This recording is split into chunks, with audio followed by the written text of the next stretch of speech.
अस्सलाम वालेकुम। Welcome back to your own channel Soul Touching. उम्मीद करती हूँ सब कैरियर से होंगे। आज का नॉवल स्टार्ट करते हैं जिसका नाम है माँ जाए, रिटन बाय आयशा। हाँ, बस सारी दुआएं भाइयों के लिए ही हैं। राबिया जिसके कान माँ की तरफ ही थे, मुंह ही मुंह में बड़बड़ाई थी और किताब मज़ीद ऊंची करके मुंह के आगे तान ली, मुबादा उसका चिढ़ा हुआ मुंह फ़ोन पर बात करती माँ को ना दिख जाए, क्योंकि उसकी बड़बड़ाहट तो फ़ोन बंद होने तक जारी और सारी रहनी थी। अल्लाह मेरे भाई को हर तकलीफ़ से दूर रखे। फ़ाइका बेगम की तरफ से हमेशा की तरह दुआएं देने का सिलसिला जारी था। हाँ, बोलो क्या काम है?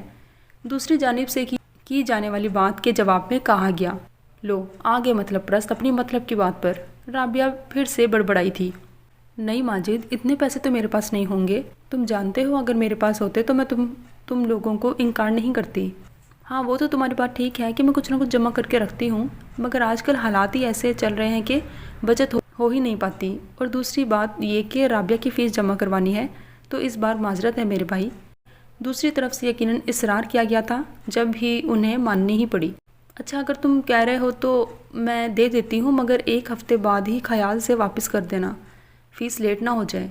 अच्छा चलो ठीक है, कल आ जाना फिर। अल्लाह हाफिज़। फ़ोन बंद हो चुका था। अम्मी, उसने माँ के कंधे पर हाथ रख कर अपनी तरफ मतवज्जा करना चाहा। हैं? हाँ, क्या हुआ?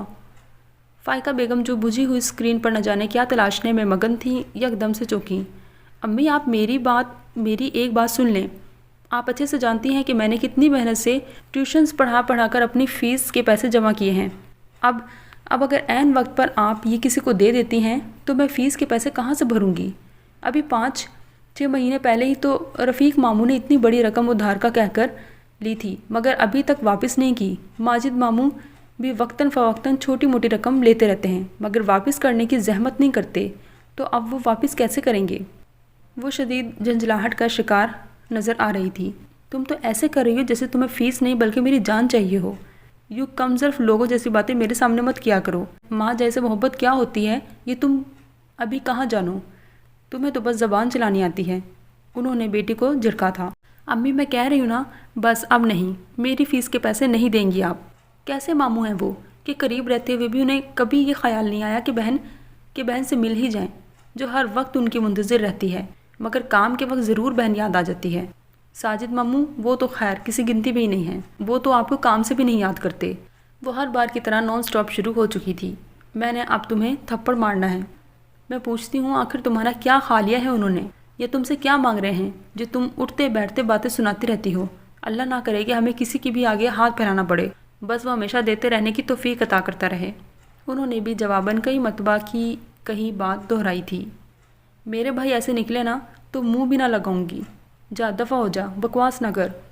वो जूता उठाने के लिए झुकी थी, जिसका निशाना राबिया ही बनने वाली थी, इसलिए फट से उसने कमरे की जानिब दौड़ लगा दी।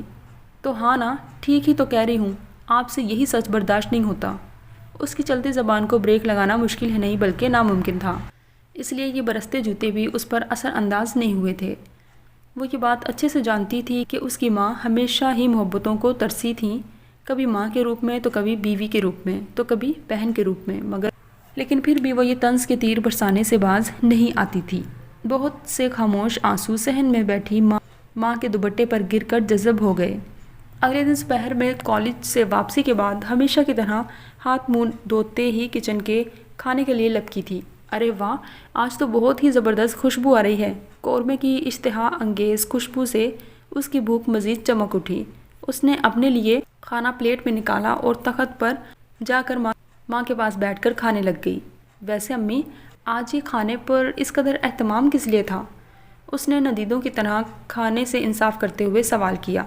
तुम्हारे मामू आए थे, फ़ाइका बेगम ने काम में मसरूफ़ रहते हुए जवाब दिया था, जैसे उनके भाइयों का आना तो मामूल की बात हो। इस लम्हे मुंह की तरफ नवाला ले जाता उसका हाथ रुक गया और फिर जैसे उसकी भूख ही मर गई हो। उसने खामोशी से बर्तन समेटे और किचन में जाकर पटक दिए। वापस आकर कपड़े बदले बगैर ही मुंह फुलाकर बिस्तर पर जा लेटी। फ़ाइका बेगम बेटी की हरकत देखती रहीं, गुस्से से खोलते न जाने कब उसकी आंख लग गई। उठ जाओ रानी, मगरिब का वक्त हो रहा है और तुम पोस्तियों की तरह गधे घोड़े बेचकर सो रही हो। उसने माँ को देखकर गुस्से से करवट बदल ली। عجیب لڑکی ہے، کھانا بھی ٹھیک سے نہیں کھایا اور اب منہ بنائے بستر پر پڑی ہے۔ وہ بڑبڑاتے ہوئے کمرے سے نکل گئیں۔ عجیب، میں ہوں یا آپ کے بھائی؟ انہیں بتایا بھی تھا کہ میری فیس کے پیسے ہیں، اس کے باوجود بھی وہ مانگ کر لے گئے۔ ان کا دینے کی بجائے صرف مانگنے پر ہی زور ہے۔ اب میں فیس کہاں سے جمع کرواؤں گی؟ وہ رونے بیٹھ گئی تھی۔ ایسے بھائیوں کی بہنیں بھی ان جیسی ہی ہونی چاہیے، بے حس اور خود غرض۔ ہائے اللہ، اب میں پیسے کہاں سے لاؤں گی؟ ایک بار پھر سے رونا آ رہا تھا۔ دوسری جانب وضو کرتی ماں کا دھیان بھی لاشعوری طور پر اسی کی طرف اٹکا ہوا تھا۔ اگر اس نے کہا ہے کہ وہ آخری تاریخ سے پہلے پیسے دے دے گا تو مجھے پریشان نہیں ہونا چاہیے۔ یہ رابعہ تو بس خواہ مخواہ کی نحوست پھیلاتی رہتی ہے۔ وہ خود کو تسلی دیتے وضو مکمل کرنے لگی تھیں۔ ہفتہ گزرتے پتہ بھی نہیں چلا اور فیس جمع کروانے کی تاریخ سر پر آ پہنچی، مگر نہ تو اس کے ماموں پہنچے اور نہ ہی انہوں نے پیسے بھیجے۔ فون کریں تو جواب نہیں۔ کئی مرتبہ کے فون کرنے کے بعد فون ریسیو کیا گیا تو یہ کہا گیا کہ کل صبح دے جاؤں گا، مگر وہ صبح کبھی بھی نہیں آئی۔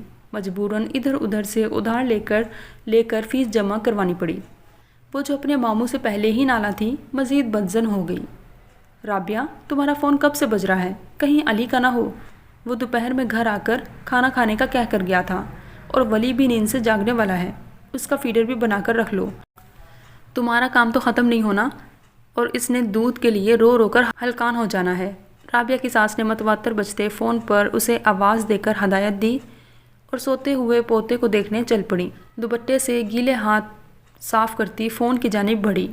ہیلو، السلام علیکم۔ ہاں شانی، کیا حال ہے؟ سب خیریت ہے؟ اچھا، کتنے پیسے؟ مگر ابھی کچھ عرصے پہلے ہی تو تم نے کافی بھاری رقم علی سے ادھار لی تھی۔ میں بھی تمہیں دیتی رہتی ہوں۔ اچھا، چلو مل جائیں گے۔ ہاں، کیوں نہیں؟ بہنیں تو ہمیشہ ہی بھائیوں کے لیے دعا گو رہتی ہیں۔ رابعہ کی باتیں سنتے ہوئے ساس کی بڑبڑاہٹ جاری تھی۔ دور خلا میں گھرتی رابعہ کے ذہن میں ایک منظر ابھرا، تخت پر بیٹھی آنسو پوچھتی ماں اور کمرے سے باتیں سناتی رابعہ۔ یہ میرے ماں جائے ہیں، رابعہ آہستہ سے بڑبڑائی تھی۔ ختم شد۔ اسی کے ساتھ اختتام کرتے ہیں کہ اپنا بے حد خیال رکھیے گا، دعاؤں میں یاد رکھیے گا۔ ٹیک کیئر، اللہ حافظ۔